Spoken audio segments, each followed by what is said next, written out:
Hello, I'm Kyle Sprees, author of Decide Your Destiny and custodian of the Decide Your Destiny And I'm movement. Angela Talent, authors of Poems from a Lost Soul and host of the Relatively Damaged podcast. And this is the This destiny is of your soul. the Okay, we destiny almost of your got it soul. perfect on our first try.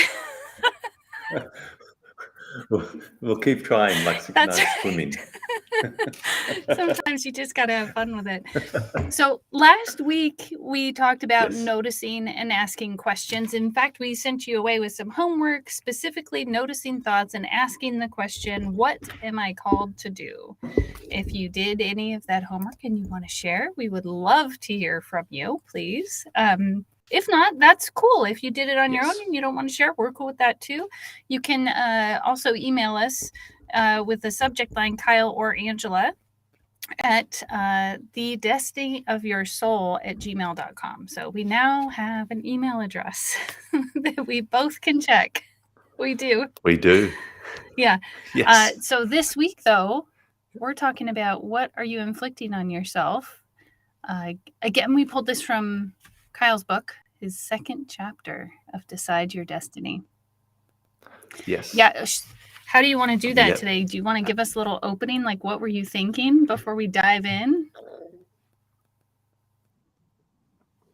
Yeah. So second chapter in, I guess what I was, and I talked about the soul in the first chapter, but I guess I was just considering how much turmoil we put ourselves through, and how something like how powerful our mind is, and if it's geared in the wrong direction, it's just it tyrannizes our life, and I think we've got to be really aware of what we're inflicting on our soul, because my personal belief, and I'm sure lots of people share this, is that our soul continues on, and so what we do here matters.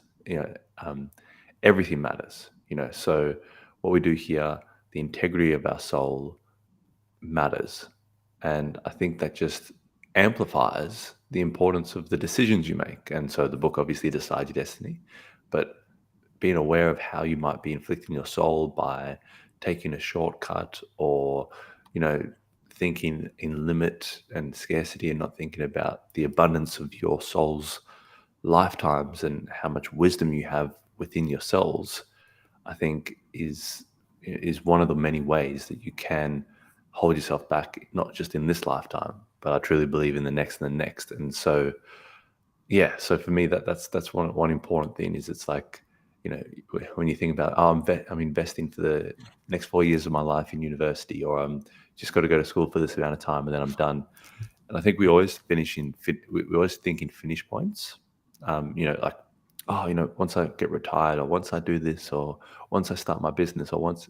And it's funny because we're always looking at that finish point, but I think we can all agree that when we get there, it's not quite Mm. what we think it is, and we got Yeah, to a friend keep of going. mine just said the other And day, as soon as I get my life settled, then I'll get a boyfriend. And I said, here's a news flash. yeah, It never yeah, gets yeah, settled. that ain't gonna happen. Not unless you want it. No, And no, then, like unless you create it, and even then it's gonna get disrupted, I think. yeah. That's the whole universe. We're like we're we're beings floating around on a rock in this universe that somehow are surviving and thriving and living, and it's just there's so much that's going on, so much energy in motion, and so many different frequencies. And I think the point or purpose that I find of life is to actually align yourself and channel into the higher frequencies that you want to kind of Yeah. get into play with, and not be wiped out when things don't go to plan. I mean, that's a big part of it. Definitely plan, definitely have your goals, definitely set everything up, but be aware that life does its own thing too, and you got to be adaptable. And I think that's really important. And also the power of yourself, the power of you as an energetic being. I mean, that it goes beyond the physical. It's a very important thing to, I think, understand, and I think it's a very important thing to help people out of mental sort of entrapment Yeah. of limit. I've got limited time. I've got limited this. I've got limited that. I've got Yeah, I everything have this scarcity. story as you're talking about energy, emotion, energy, emotion, right? Also, I'm thinking of Yeah. like quantum physics and how as you keep diving Yep. deeper and deeper and deeper into our cells, into atoms, into I what quarks. I don't know all the terminology because I'm not a physics scientist, but the reality is we are energy. And I remember telling Yep. my daughter, that chair you're sitting on is not solid. And she's like, yes, it is. And we got into a really fun conversation with her challenging the Yes. idea. And I said, okay, well, explain. And then she'd be like, now and we'd go back and forth. And I'd be like, see, so if it's full of energy, if at its very core there is nothing but energy there, is it solid? And she's like, no, Yeah. darn it. Damn it, you won this round. but, I'm gonna get but you. if we, that's right, that's right. But if we think about our bodies as energy, so I take the idea of the chair, and our body is energy, and now everything changes. All of a Mm, sudden, I am no longer this physical being on this physical planet. I am also this energy because I think we live in this reality which says, the table is solid, the chair is solid, I'm not going to fall through it. That sometimes it can become a little bit of a mind game of what's happening. But back to the energy, emotion, and self-inflicting things on ourselves, sometimes that energy can get stuck. And mm, when I say that, I say that on a subconscious level.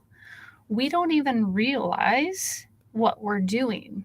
Our bodies mm, have taken over. We're used to certain feelings. We know what those feelings are like, and it's more comfortable just to behave that way.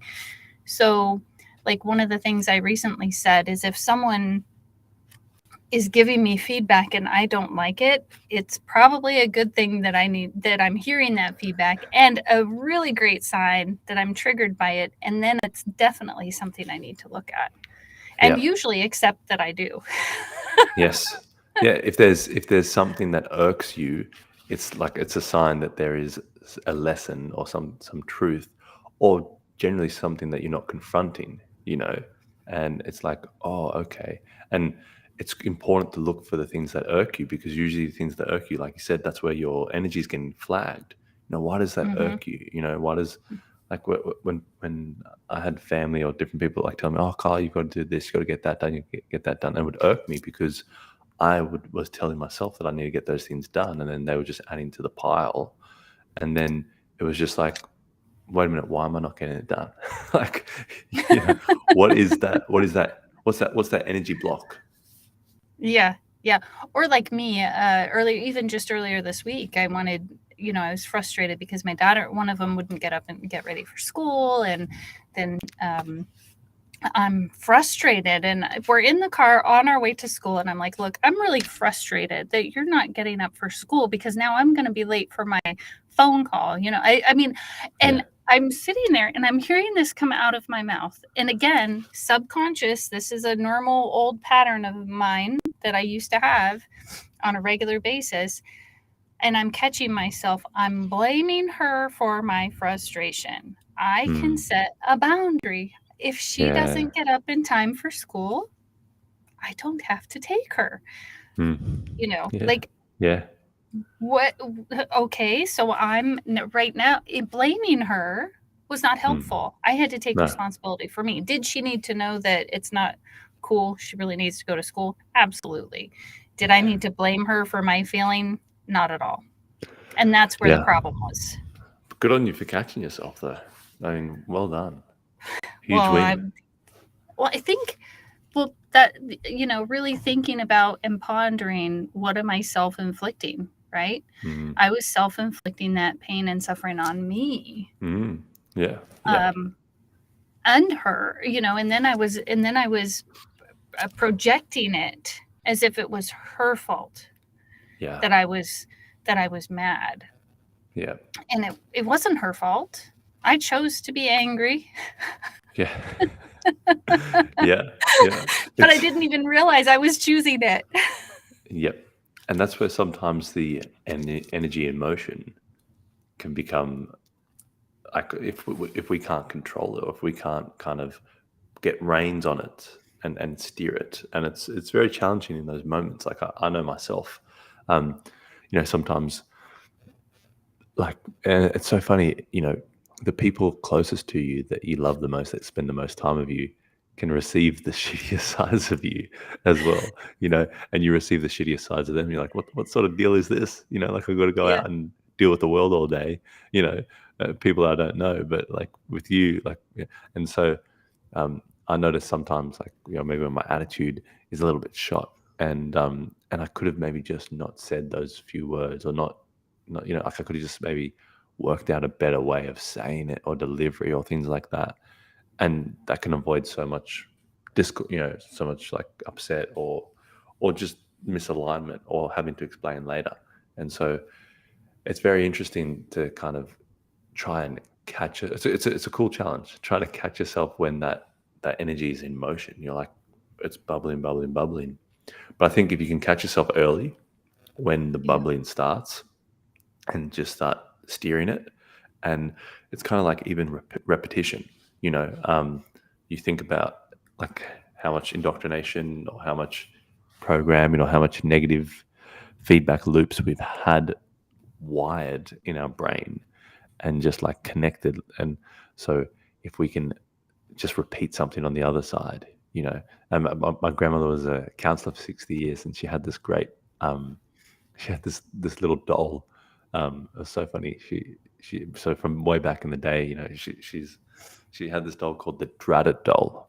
And what you used to do when you were like angry, or when you like, when you had like, some sort of feelings that, were stirring you up, and maybe you were about to go and shout at someone, whatever it is, like, you grab the Dreaded doll, and then you swing it, and you hit it against something. You go, drat it, drat it, drat it. And I was like looking at this old doll that was like, I don't know, made in the 40s or something. And I was like, here we go. Let's give this thing a whirl. But Yeah, like it's it's a tool to find an outlet, or find a way.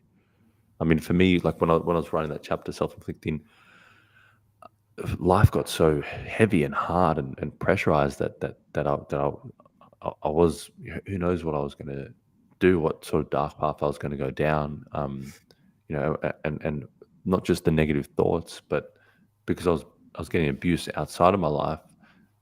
Then it's kind of like, what happens? It's like your environment. You get abuse outside of your life, or outside of your body, in your environment. You get abuse, abuse, abuse, and then you go, okay, well, now I'm going to abuse myself, and it's kind of like that mirroring, like we double down on whatever our environment is. So, someone who's abused in a relationship might pick up, another habit of drinking, drinking mhm, heavily and messing up your life. That's another form to me of self abuse, right. so it was. I had an outlet though. Okay, I'm going to play rugby for the Springboks, and I might have said this on the last episode, but that was kind of like the goal. That was the thing that was getting me out of, the darkest of thoughts, the darkest of times, um, and getting me through. It was like that little bit of light through the the shadows, through the cave.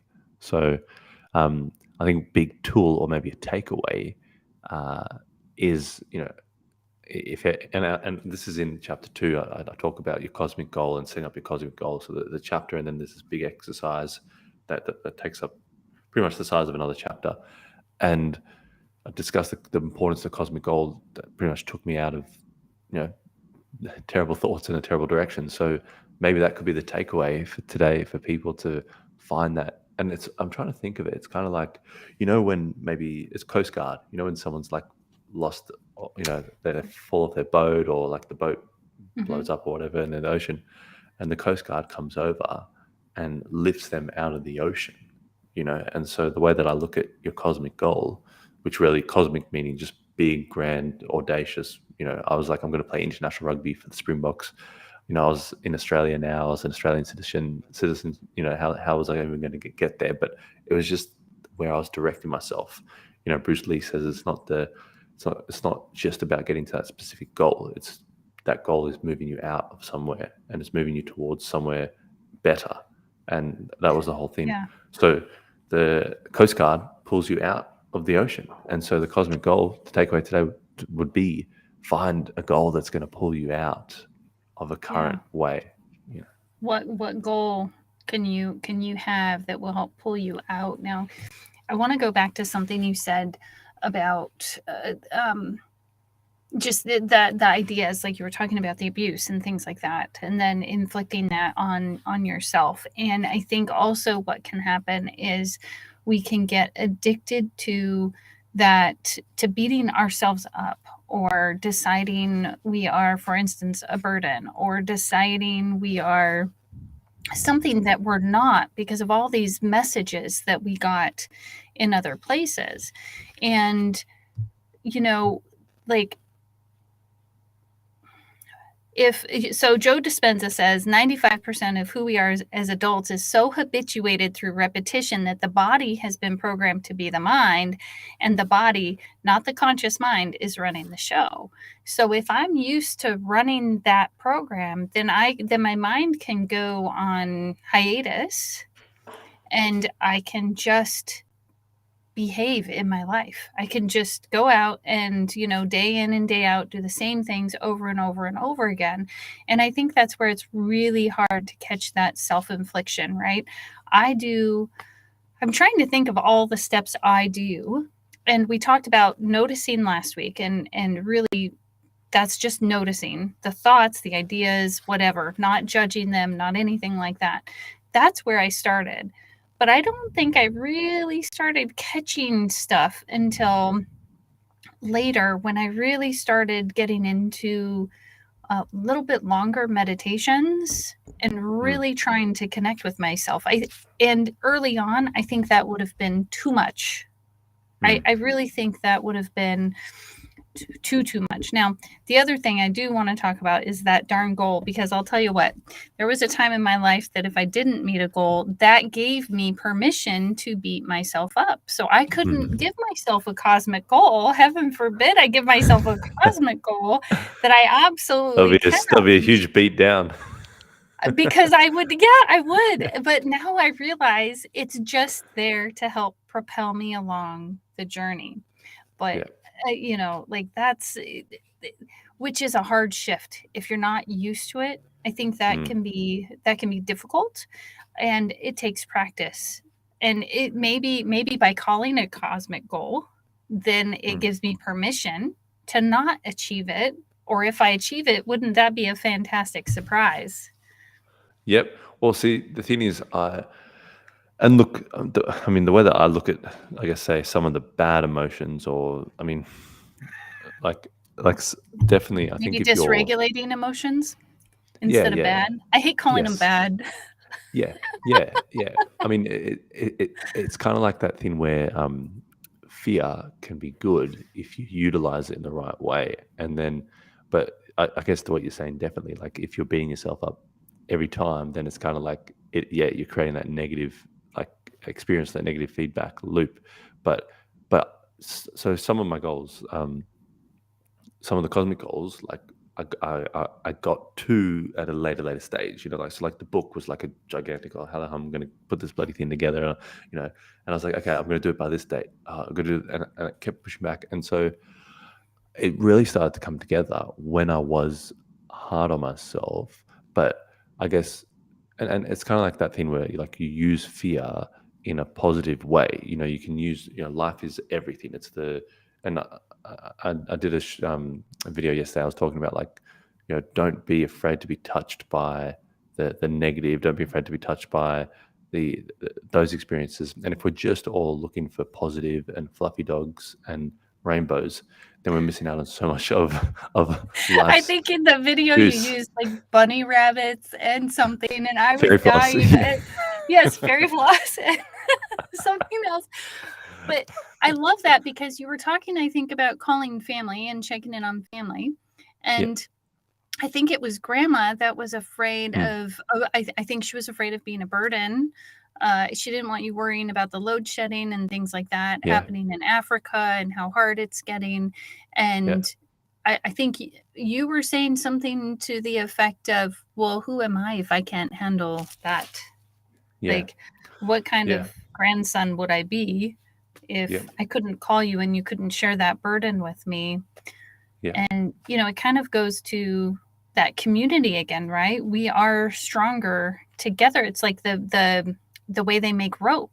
It's a little Yeah. strand, many little strands make a strong rope. Yep. And Yep. if we look at ourselves as many little strands, then if one piece of the rope starts to break, Mm. then the rest of us can hopefully keep it together until that piece can be repaired. Instead of the Yes. whole thing just crashing, just dropping the ball or whatever the rope is holding. And And I never really thought of it that way before, actually, but I like I that love that. That analogy. is very, very. I love that. That is very philosophical. I feel like am I chatting to Plato here? What's going on? Like that is that is brilliant. And just on that, I think if you think of the little every string, each string breaks. It's kind of like the string. Each string is connection and communication. Because as soon as communication breaks down, and like as soon as communication breaks down in a marriage, the marriage breaks down in a relationship, in anything. Like so. I can't remember where the exact quote came from, but it was something about as soon as the death of communication onsets the death of like pretty much everything. Like so, communication is such like an important thing that we don't realize. And we're in a world where we can communicate so well, so maybe we don't realize the importance of it. But when we get shut down, or when we go, oh, I shared this, or I really strongly felt like sharing this, or I stand for this, but you know. The PC police or the whatever police or the anti-me police came at me and attacked me, and now I'm not going to share anything ever again. It's like, okay, wait a minute. So what are you going to go do now? All your beliefs, all your thoughts, or you're going to go inward and hold that stuff, and and then we go, wait a minute, why are so many people dealing with mental health? Well, maybe it's because we grab the pitchforks and we go and burn somebody anytime maybe they say something that like maybe a group think doesn't agree with.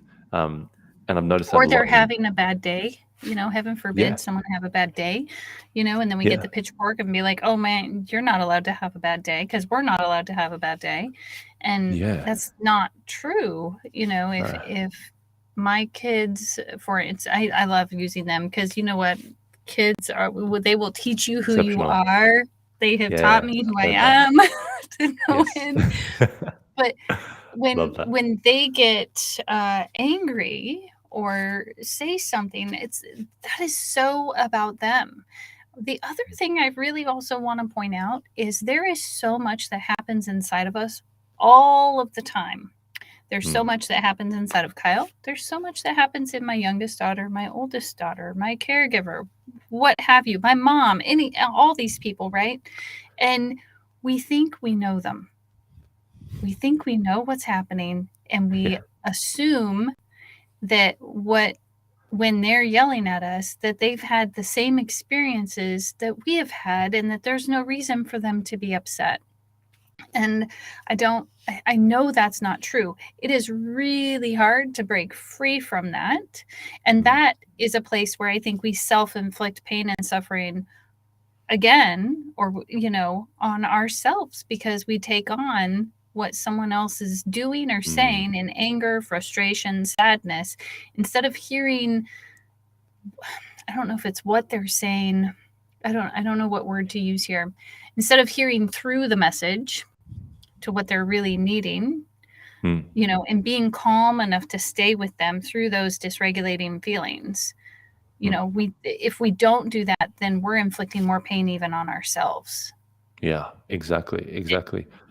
Yeah. I had a friend, and one other thing I wanted to say with the rope was, it's another thing with the Roman thing. I can't remember what it's called, but when they would tie sticks together, and each time they tied more and more sticks together, the sticks would get, like as a phenomenon, the sticks would get multiplicatively stronger. So they'd multiply.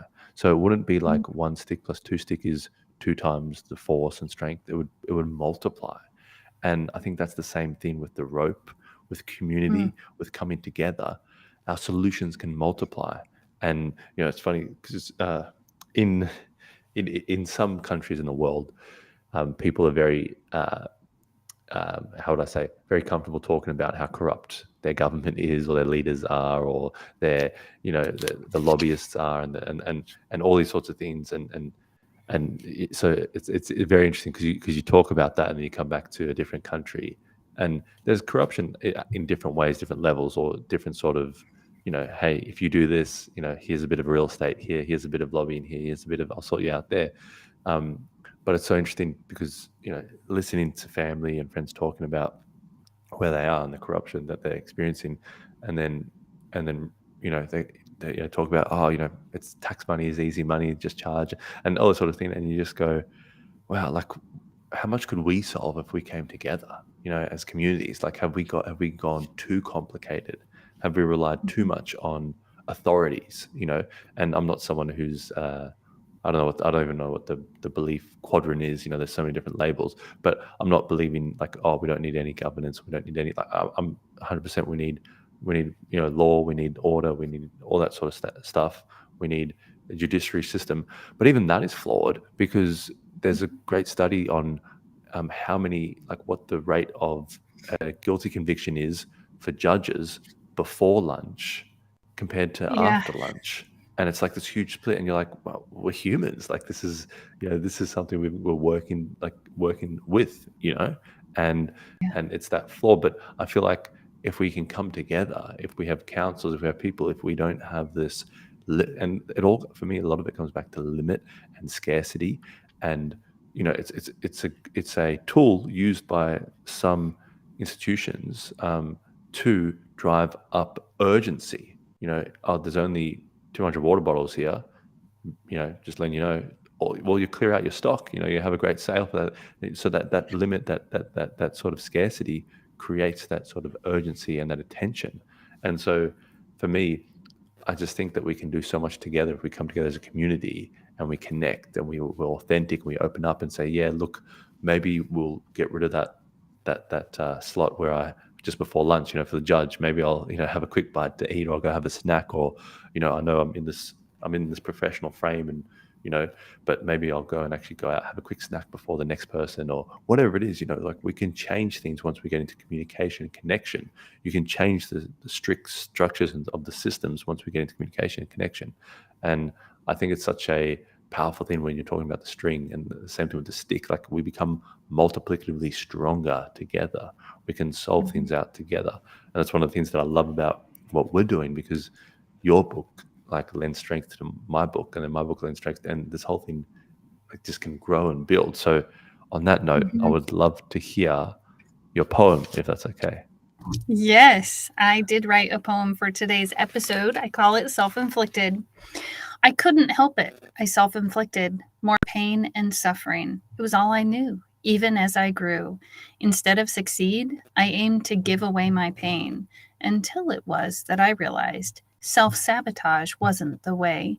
But the pain stayed, and if anything, it grew as I found myself curled in a ball, crying on the floor, hiding my fear, hiding my emotions, until one day I started to gain confidence in taking apart, in putting together the puzzle of life. And then I realized that any movement out of the rut, out of what I knew, even if it was small, was the way I was going to go. Hmm. I love that. So That I think, yeah, that. Go ahead. I want to hear what you said. What you say. that made me that made me think of the sort of light, like that little bit of like light out, and that sort of leading light, when you're in that self-infliction, whether it's yeah, beautiful poem, beautiful poem. I agree with you, Kathleen. Thank you. Um, Yeah. when you're in that place of self-infliction, and whatever degree it is or level it is, it's very dark, and I just love Yeah. that poem. It kind of made me feel that light out, and it also made me think of um, And look, maybe I'm just getting something out of it that's not quite there in the poem, but I think that's the beauty of poem. It can spark things in you. And for me, it really sparked how, and Kathleen just said it about the communication connection. Yep. Like self-infliction for me, a big part of self-infliction was not communicating and not connecting with people, because feeling like this overwhelm of trauma and challenges and pain was mine to burden quietly. Now, it's all of our, like you said, with your daughter, with you, that experience, like it's all of our things to own responsibility of and grow and learn through our own lives, and what God's put through before us, what the world's put before us. But we're not here meant to just fix it all on ourselves. And it's what we're talking about, community, and connection and that communication. Talking about it, sharing about it Yeah. is not saying, here, have it, solve it. It's saying, Well, yeah. and I think in what you're saying, it just hit me. I think I had this idea that I literally created it on my own. That all of these past stories, choices, things, the reality of it is, as you're speaking about community, is it was also the people around me who contributed The to environment. how I interpreted those stories and those beliefs. And it Yeah. wasn't just me. I never really thought of that before. That's so fascinating. So not only do we injure each other, but then we can help heal each other. And where do we want to be on that spectrum? So we can we can inflict on ourselves, and when we're inflicting on ourselves, we're inflicting on others. So what is it that we want to inflict? Yes, exactly. And influence, maybe like the next word evolving from this is influence. Like, what do we want to influence in our lives, influence in other people's lives? And I think a big, like you said there, it was great because it's a big part of it is perspective. Like, if we can shift perspective, if I can, listen to like my grandmother yesterday in Africa, and just chatting to her and just going, hearing some of the situation and going, look, I've got another goal now. I've got to crack you out of that country. Like I've got to crack you out of that environment. Like if everything's just deteriorating around you, and then obviously like if things are deteriorating around you, then what happens? Your spirit, your energy, your communication, your relationships start to deteriorate as well. And it's Yeah, because interesting. what happens is we Yeah. go into fight or flight. And what happens in panic mode or fight or flight is we literally go like this, Tunnel and we vision. see tunnel vision. So then the very next choice that looks like it's going to work is the one I choose, instead of coming from a different perspective where there are other opportunities, which Yes. is not healthy. This is why so many families get stuck in lower middle class, lower class, and some of those Yeah. dynamics is because they're constantly in panic mode. So how do you even help them get out of panic mode? Well, we have to teach emotional intelligence, I think, and we have to teach those things because we were given those things. And as far as I'm concerned, when I know something or I have knowledge in something that someone else may not know, first I need to check and see if they know it, right? Because they may know Yeah. it. But then it's my job to share it. So Yeah. it's my job to talk about these things because God gave this information to me, and it would be remiss of me to withhold something that has blessed me so wonderfully. Yeah.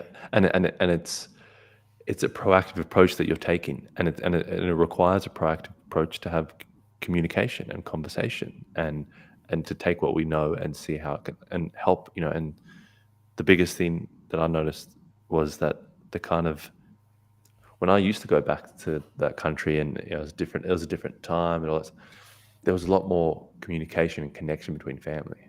But Mm. as the country became more corrupted, and basic systems of energy and everything was like limited to people, and like all as it kind of degraded on itself, um, the communication and connection with family degraded on itself as well. So Mm. it's interesting, the environment, and then that's where you have to really push yourself out and go.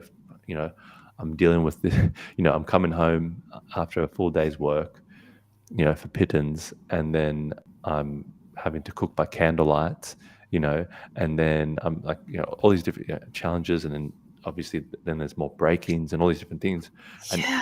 all this compression of your environment, and then now I have to be proactive and find a way to communicate to family and connect with family and talk to family and see how they're going, you know, Yeah. and so if you Well, and don't have how that I'm trying to, conversation, how do you get out of it? yeah, what is right. And I'm thinking, okay, so how could I turn that? Right? What could I do inside of myself? And I'm sitting here going, wow, what an adventure. Cooking by candlelight. Whew, Yeah, yeah, isn't God great, right? I can still cook by yes, candlelight. And yeah, then because the load shedding, for those of you who don't know, is the electricity gets turned off and it's on yeah, cycles, I think, right? Like and it's more often than it used to yes. be, Well, yeah, my significantly, granny was right? telling me it's been going for 12 years, which I was like, oh wow, but it was very small, like it Mm-hmm. was very, but now it's now I think it was like 8 hours of the day at night, so it was like Mm-hmm. it's yeah, yeah, it's in Yeah, so cycles, like you said. all of us Yeah, with computers and electricity and air conditioning in like the United States, we can be super grateful that we've got that right now for for most of the day or for what we think we need. But yeah, also, I think in some ways, like what a blessing to connect back with nature. Like that mm, could end up being a huge blessing. So I'm just mm. trying to this is what I do inside of my own head. How can I flip the script to be of Perspective. benefit to me? Yeah. Yeah, how can I so, yeah, even this last weekend, somebody said to me that their perspective on someone else was, I can't remember, but the story was not nice, and I said, "Well, when you tell that story, I don't like it."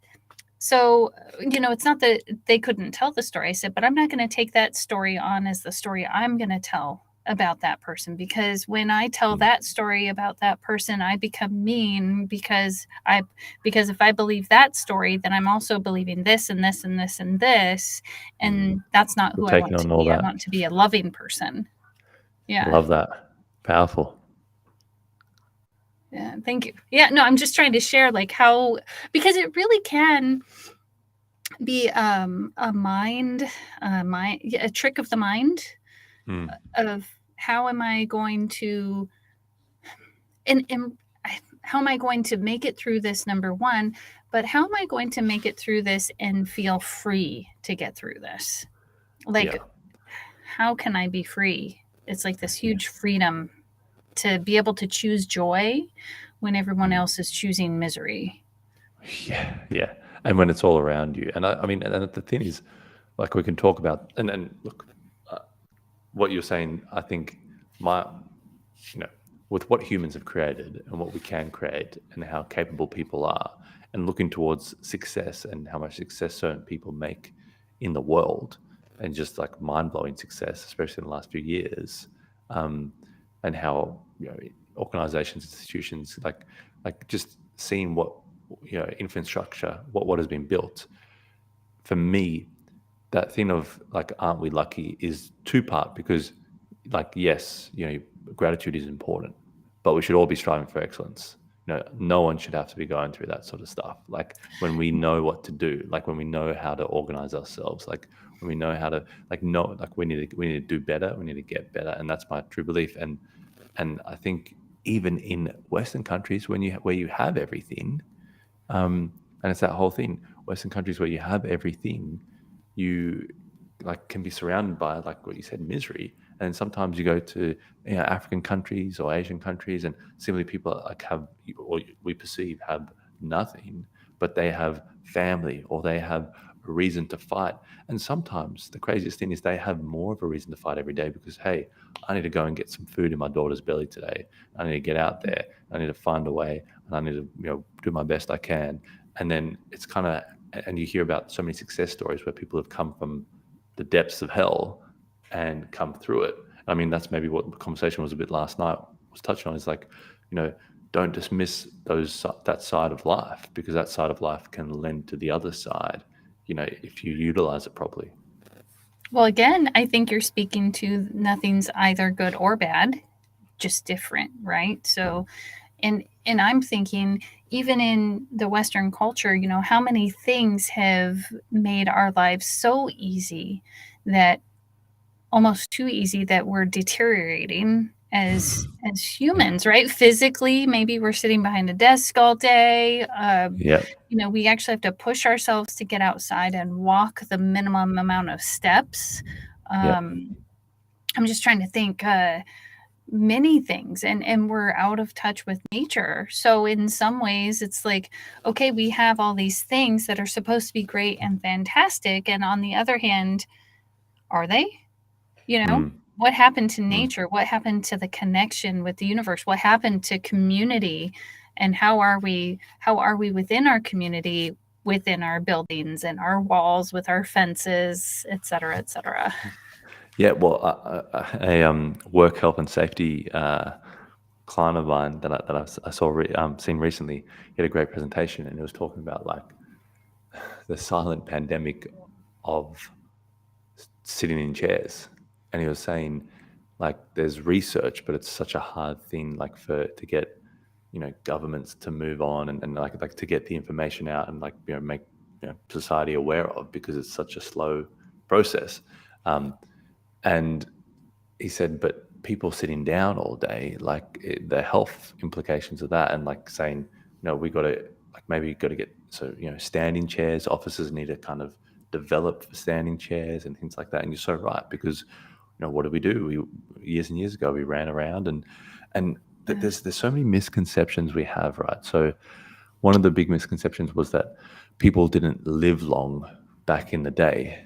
Like back in ancient Greece, or like ancient Rome, those times, and that's not true. You look at some of the philosophers and you see what age they died at. They died, in their 70s. That died, some died 80s. Like they lived a long life, but the average age was brought down because a lot of people died at birth, or died, because things were filthy, or like that sort of thing, that like lots of kids didn't make it. So it brought it down to, people, and there's a misconception, or I don't know if everyone else had this, but I had it too. I was like, oh, back in the day, people didn't live long, Yeah. and there's it's and we get these things, and it's the same thing of limit. Like, okay, like 80 is our limit, or 85 is our limit. And when I was in Peru, and I was traveling in Peru, and there was this tour guide, and I saw this tour guide. There was some old person like kicking a ball around, and I was like, "Oh, who's that?" And he said, "Oh, that's my father." And this tour guide was like an old, like like 50-year-old, 50-something lady. And I said, "How old's your father?" And she said, "Oh, he's 75." And I said, "He's 75 and he's running and kicking a ball." I'm like, that don't happen in the West. That shiz does not happen where I'm Well, from. And yeah. the thing, the thing that she told me next was that um, they got DNA from skulls in Peru 400 years ago, and scientists found that those people lived to 120 years old. And you're looking at Mhm. a time where there's no hospital, or I don't know, maybe it was a makeshift hospital back then. I got no idea what they exactly had back then, but Well, they had they basically, herbs and things, they right? ate Like, from the ate from the ground, and they had that sort of thing, and they lived at such high altitude, so their lungs and everything was just like like pumping at such vitality, and like everything was strong. It had to be strong to yeah, survive. And it's yeah, what you're talking about. The environment can make you stronger, or it can make you weaker. Which I yeah. guess is what you're Well, talking about. and I think how we perceive the environment too, like nature is bad, or cold is bad, or hot Cold's is so good. bad. Cold exposure is so Like, good. it's Yeah. so good. Oh man, um, that cold showers, yeah, like for your heart, are so good. And also, like for me, I don't know why, but I feel like when I have a cold shower, it like spiritually cleanses me. Like it gets like the spiritual waste or attachment, or maybe shitty people that I've met recently, or whatever. Like a kind of, or my own shitty attitude. It's like it just well, kind of, you can't think about anything else in the cold Yeah. shower, right? Like, Yeah. it's like you go to heaven in the cold shower, I think, in some Yeah, I level, like right? Like, that. I like that. like That's it's a awesome. total, it's a reset. But back to that study you were talking about, like, oh, we need to get maybe standing desks or this or that. And I'm thinking, again, we have this idea that people need to be behind the desk. And Mm.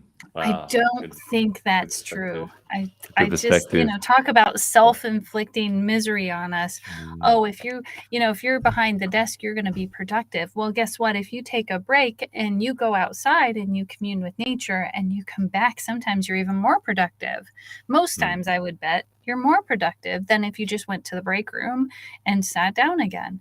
Like, so I Yeah. really want to get maybe just the idea started that it doesn't have to be a sitting or standing desk. Maybe it's a walk outside, you know, Mm. Yeah. um, Yeah. moving our body and connecting with nature. There's something in me right now that it's like, nature, connect Yes. with nature.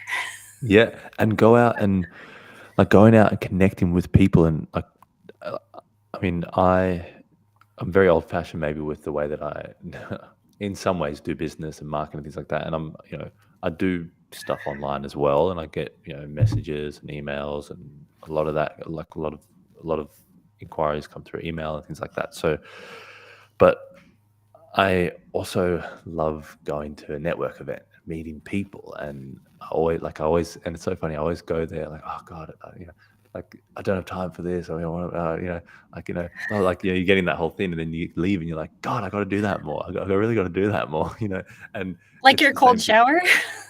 Yeah, it's a whole cold shower like experience, but going out and meeting people and putting skin to skin and shaking hands and connecting with humans and having that social contact, especially post the last few years we've had, is so important, and maybe that's a silver lining from the last 2 years is that we maybe were connecting to devices, um, and the virtual, and we forgot about the human. And then when we were like banned from the human contact, seeing a smile, all those sorts of things, then we had to look in people's eyes and really see a smile in their eyes, or whatever it was. It's like that's that human contact, and you build relationships a lot stronger, a lot deeper, and you can actually. And it's the same thing with Zoom, right? There was this whole thing about Zoom fatigue, and I was like, why am I getting tired on like Zooms? And what someone was saying is that you have to read a lot of body language. So with me and you, like, we're pretty comfortable. So doing this, like, I'm not feeling tired. But maybe if you've got a meeting with a client, and they're like really standoffish and really, like stern, and then you're trying to communicate to them and share what you can, offer, and see if it's a solution, if it helps them, and find what their pain point is, or what they need help with, or how you can, yeah, help them with what they're going through. And so when you're doing that, you're really trying to read a lot of body language. And when you're in person, you're naturally able to do that. Like you're able to see things. Yeah, Mm, yeah. But in Zoom, you get this little box, and it's virtual and digital, and maybe yeah. like a bit of a lag. And you're just your mind. You're naturally you're overcompensating and trying to read all that. And so sometimes it's that thing of Maybe. like, let me remove myself a bit from needing all these confirmations from the person, all these social Yeah. signals, and just Well, sharing and having confidence in what I'm sharing. I'm just wondering, because HeartMath did some studies, and what they're talking about is the reality is we don't need that. We can send heart and have that connection with people, whether or not we get into their space or not, and it can also happen over the computer or over Zoom. Mm. But my thought, what because they also have the Global Coherence Initiative, which is where you send heart to the earth and to other areas that might need help, and that's actually a free app that you can get, and it has heart rate variability on it and things like that. But I'm wondering, just as a thought that popped into my mind, if it's number one, was it because we didn't know that we could do that as a species, right? That we could Mm. connect, that we have a connection across time and space? Or is it that we have to, that we're pushing further through that time and space, or we think we're pushing further through that time and space, even though it folds my belief is it folds in on itself. So like me talking to you right now, we are in that connected zone, right? Yeah. Is how I'm looking at it. So I'm just throwing out those ideas because I think maybe even by not having those conversations and giving enough breaks for going outside, and maybe though some of like the students or the kids didn't take that opportunity, it could have been turned into a game or something like that. Go outside and take a picture of yourself in your backyard or outside sitting on the grass or something. So because otherwise it is just the computer and the electronics and the overwhelm of technology, I think. Yeah. I mean, well, I what, don't know. one of the great things that I've got a kid doing some work experience with me, and I chatting to him and him like talking about school and all these different sort of things, and he's just like he's loving it because it's like he's actually getting to see me work with clients. He's getting to see that interaction. He's getting to see what it's like behind the scenes. Not just the front of a business where it's like, oh, it's pretty and we service you and we're all dandy and happy. It's like, well, what's all the processes behind the scenes? What do you have to do to be able to lock that client in for an appointment, and what do you have to do to build a reputation and all these different things. So him getting out in the world through me Yeah. is helping him, and he's like super grateful. And I don't know if I spoke about it before, but one opportunity I had was to get him on a radio show, because for a short period of time I was hosting this radio show, and I was like, all right, why don't I mentioned to the co-host, I said, can I get him on? He said, yeah, for sure. And he left and he was like, man, like I got to say, one thing that I've learned from like working with you, one thing that's helped me a lot with is my social communication skills, like my social skills. I was like, wow, if I could give him anything, or if I could help him with anything, it would be social skills, because I think that's going to be such a challenge going forward for the future generations that depend on devices. And one thing that I'd probably just want to finish on would be what we were talking about earlier about being hard on ourselves, our environment compressing us, all those sorts of things. And in terms of like self-infliction, I think it's the big thing for me. Like on what I was doing is I was self-inflicting because I wasn't communicating, I wasn't connecting. And I Yeah. think what it was is that I wasn't considering myself more important or above my current pain, and I wasn't considering what I could create, what I could do, what potential I had more important or more above, or than the current situation, current environment. And I think a big thing where we can self-inflict ourselves is being caught up in that energy in motion. But like you said, Mhm. and I think this goes back to exactly what you said at the start, and storing it here. And like you said, Yeah. not, and you were saying nature, there's nature. For me, it was, working out, like whatever it is, like finding those valve, like a heart, like those valve outlets where you can get that stuff out. Otherwise, you holding on to things is a form. And that's where I feel like I really created a lot of my challenges when I was younger, my sickness, is that I created it because I held on and I didn't know how to find that valve release. So being Right. aware of how am I self-inflicting myself, because you might think that, hey, I don't drink, I don't do drugs, I don't do different sort of things, but hey, what do you do with the mind? Yeah. Are What do you you do with the blaming mind? yourself? Are you Yeah, putting yourself down? yeah, Looking at the people around us will tell us too a lot about ourselves. And if they're brave enough, yeah, I love, it was quite a few years ago, I sent out a text to family and friends. And I quite literally asked them to tell me things they loved about me and things they didn't like about me. And yeah, not many responded, which actually told me something. Some people responded with all the good things. They didn't want to tell me things that maybe they didn't like about me.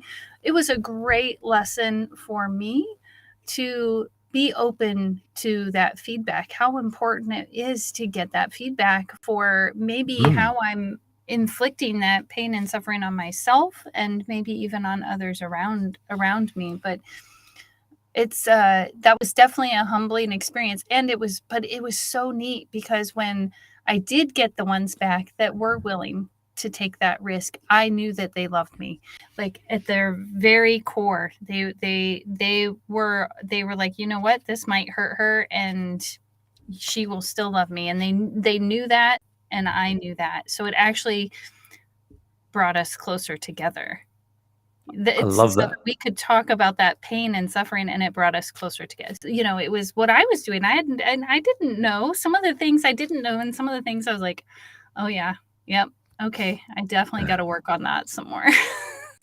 Angela, that is awesome. Well, to conclude what I was thinking, I know I said earlier that the takeaway or the homework piece could be our cosmic goal, Yeah, to lift us out, and definitely can be.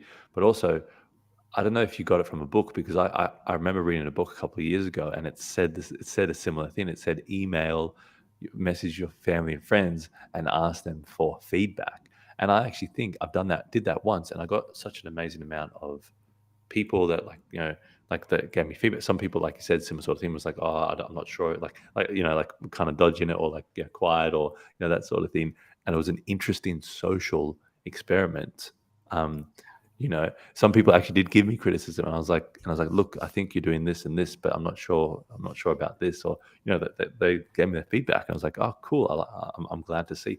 So maybe, and I was thinking as you said that, maybe that's a thing to do regularly, because also what happens, and if you're trying to build something and create something, and in a totally transparent way, uh, if you want to get people interested and get your tribe interested in what you're doing, then you yeah, engage them. If you want engagement, you engage them in your story, in your journey. And a part of that engagement is, hey, this is what I'm doing. Um, this is where I'm going. By the way, I'd love some feedback from you. How do you think, I'm doing here, here, and here? And I remember reading that from a book and doing it. So maybe that could be the takeaway exercise. What do you think? yeah. That sounds fantastic. I think it's gonna. Let's see. We've got a few newsletters already loaded, but I think I'm gonna have to put that on the very next one we load. Okay. I think I Beauty. will. That is my plan. So that would be Because I probably got the so much third away week from in it too. October. Oh yeah, no, for me. It was fantastic, and it was like the 2-star review I got on my book. I mean, I've got all these 5 stars, and then I got a 2-star, Yeah. and I was grateful. You Yeah. know, they felt safe enough to say what they felt, Yeah. and I was able to take it and go, okay, and that's okay. They can feel that way. I know for me, my book is full of pain and suffering, and I thought I was in hell. Yeah. They may feel like that wasn't hellish enough, and that's okay. You know, like so Yeah. it is, but and also very sad that it Yeah. wasn't hellish enough for them. But Yeah. also I'm grateful. I am grateful because that means that I don't know. I just remember when I first saw it and I was like, "Oh, thank goodness, my first one." And it was okay. Yes. I mean, I can handle it. Yeah. I could Yeah. handle it and I could still love. I don't know who that person was. I can love them though. Yeah, I can love someone them. said to me, "Well done, well done." Someone said to me, very, when you start sharing the book and people like start saying it in social settings and family and friends, and it was like an extended family dinner, and this guy was he was an Australian, I think, Olympian water polo, I think he was. I'm not sure if he was a gold medalist, but yeah, he was proper Olympian. And he was like very interested. Oh, you wrote a book, blah blah. And he's like, and then he said, but okay, but have you got any negative reviews? Like, are you worried about any negative reviews and what people might say? And I was like, oh, to be honest, I hadn't thought about that just yet. I hadn't hadn't got that in my head. I've been so focused on getting the thing out, getting it out in the right way, doing the best that I can. And it was just an interesting perspective. It's like, okay, this is something to consider that lots of people consider. And I love what you said. Once you get that, it's kind of like, okay, I got through that. I got through that experience. Like, that's okay. I'm still, I'm still okay. I'm still here. And it's that thing. Our mind can get us. And who knows, for that person, maybe that was something holding them back from writing a book, Oh my god! And like I've said, I don't know if I said it before on this, but Australia, like my vision of Australia, or what my grandfather's probably how he experienced Australia, and he's such a happy man. So like he was the happiest man I know.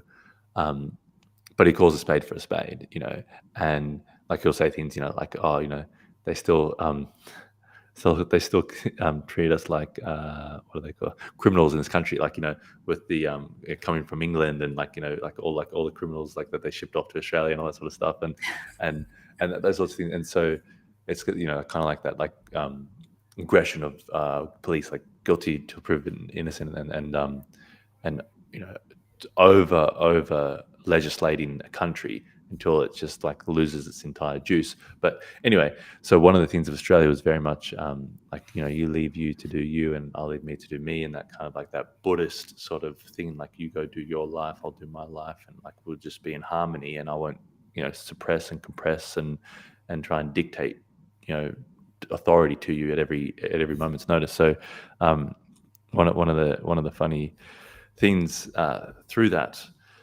whole experience was realizing that what I perceived of what I thought it was and what it really was different, and that created a social compression of people to be, and they call it tall poppy syndrome here, but there's so many different social things of like group think, and oh my god, what will people think of me, how will they see me, oh my god, can I go out and do my thing, oh my god. And there was this great speaker that went to, and I don't know where in the US he went because I'm sure it's not the same everywhere, but he went to somewhere in the US. He spent a few years building his business, and he said, he was on stage, he said, I love Australia, like I love this country, but the difference between Australia and America is that in Australia you tell people, oh, I'm going to build a business, and they say, are you sure? You get all this kind of compression and this kind of confinement, and this, oh, who do you think you are? You think you're better than me, you think you're bigger than me, you're arrogant, you got that ego, you got that too good, you think you get all that sort of stuff. It's like, whoa, I don't know what, like they're mirroring whatever they've got inside of them. And he said, but then I was in a bar in the US, and like you'll say like, oh, I think I'm going to start a dog walking business, and then all the people at the bar come over to you and like, oh my god, that's so great, what are you going to do? I've got some dogs, my sister's got dogs, oh my god, I can, and it's like the different energy frequencies of like pumping you up and like going, go for it, man, just run after it, go for it, follow your dreams, to like, who the hell do you think you are that you're better than me, sort of thing. And it was interesting, this guy's like an Olympian, and he's having these thoughts. It's like, man, you were an Olympian. Like you did well. Like, you definitely went through the process of failure and success and suffering and overcoming. And when you write a book, you might get a bad review. You might get 10 bad reviews, but you're going to keep going. Like, and it's that whole compression. Yeah. I can't accept the negative. And if society says to me, who do you think you are?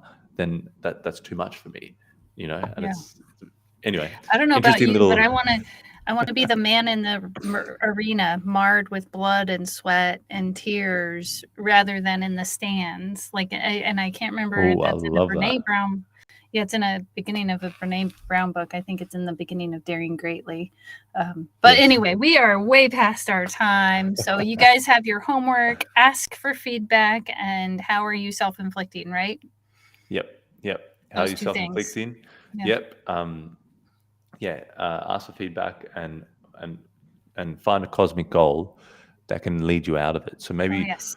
to combine it could be, if you've got a cosmic goal, you got something you want to reach. Maybe when you're doing the feedback, you can share the goal. I know people say keep your goals secret, but maybe when you share the goal, you start to realize who's really in your corner and who's not really in your corner, and who's Ooh, you know deceitfully or yeah. maybe under the rug trying, not wishing you to succeed, because then that pushes pain into them of why they're not succeeding. So that could be a way. So cosmic goal, That think could of be cosmic helpful. goal, and get a review on feedback. Yeah, that's fantastic.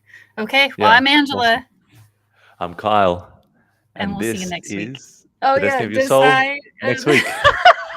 Sorry, I just threw that in there. Just You did, you I did. threw a We didn't spanner in the plan on works. In Australia, that. Okay, there's a we saying, "The spanner that's in the works," which means you threw somebody out of out that's of their okay. It's flow. okay. Should we do it? Should we try and do it together? Yeah, Let's let's try give it another go. in Yeah. three. Okay. Well, do you want me to say Angela and you'll say Kyle, Yes. and then we'll Yeah. do the Destiny? Okay. Yep. And I'm Angela, I'm Kyle, and And this this is is the the destiny destiny of your of soul. your soul. We're See you gonna get later. it. We're gonna get it.